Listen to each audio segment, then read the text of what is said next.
ഇന്ന് നമുക്ക് ചക്കക്കുരു കൊണ്ടൊരു അച്ചാർ തയ്യാറാക്കിയാലോ.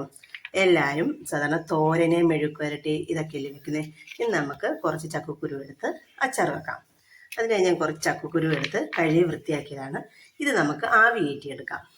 വെള്ളത്തിൽ ഇട്ട് വേവിക്കേണ്ട, ഇഡലിക്കൂട്ടത്തിനകത്ത് വെച്ച് ആവി കയറ്റിയെടുക്കാം. ഇനി നമുക്കിത് ആവി കയറ്റാം. നമ്മുടെ ചക്കക്കുരു ഇവിടെ ആവി കയറിയിട്ടുണ്ട്. ഈ ഒരു രീതി മതി, ഒരുപാട് അങ്ങ് വെന്ത് പോകരുത്.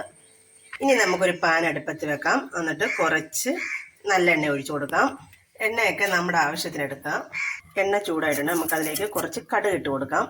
നമ്മുടെ കടുക് കൂട്ടി വരുമ്പോഴത്തേക്ക് നമുക്ക് കുറച്ച് ഉലുവ ഇട്ട് കൊടുക്കാം. അതിലേക്ക് ഞാൻ കുറച്ച് ഇഞ്ചിയും വെളുത്തുള്ളി അരിഞ്ഞ് വെച്ചിട്ടുണ്ട്, അതിട്ട് കൊടുക്കാം. ഇത് എണ്ണയ്ക്കകത്ത് ചേർന്ന് നല്ലതൊന്ന് വാടി വരണം. ഇനി നമുക്ക് ഇതിനകത്തിലേക്ക് കുറച്ച് കറിവേപ്പില ഇട്ട് കൊടുക്കാം. ഇനി നമുക്ക് ഇതിനകത്തിലേക്ക് ആവശ്യത്തിനുള്ള അതിലേക്ക് ഒരു 3 സ്പൂൺ മുളക് പൊടിയാണ് ഇടുന്നത്.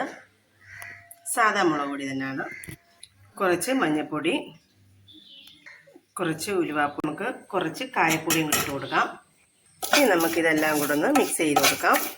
ഒരു പച്ചപ്പ് മണം മാറുന്നിടം വരെ. നമ്മൾ ഇത്ര നേരം ഉപ്പ് ഇട്ടിട്ടില്ലായിരുന്നു. ഇനി നമുക്ക് കുറച്ച് ഉപ്പിട്ട് കൊടുക്കാം, നമ്മുടെ ആവശ്യത്തിനുള്ള ഉപ്പ്.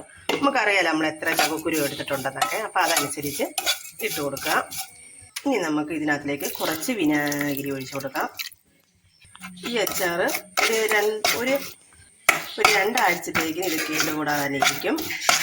ഇനി ഇതിനകത്തിലേക്ക് നമുക്ക് ചക്കക്കുരു ഇട്ട് കൊടുക്കാം. ഇനി നമുക്കിന്ന് നല്ലപോലെ മിക്സ് ചെയ്ത് കൊടുക്കാം. അങ്ങനെ നമ്മുടെ അച്ചാർ ഇവിടെ റെഡി ആയിട്ടുണ്ട്. ഇഷ്ടമായ ലൈക്ക് ചെയ്യുക, സബ്സ്ക്രൈബ് ചെയ്യുക, ഷെയർ ചെയ്യുക, കമൻറ്റ് ചെയ്യുക. എല്ലാവരും ഈ അച്ചാർ ഒന്ന് ട്രൈ ചെയ്യണം. ഞാനിതിവിടെ സ്ഥിരം തയ്യാറാക്കുന്നതാണ്, അതുകൊണ്ടാണ് ഞാൻ ഇന്ന് കുറച്ചെടുത്തോളൂ.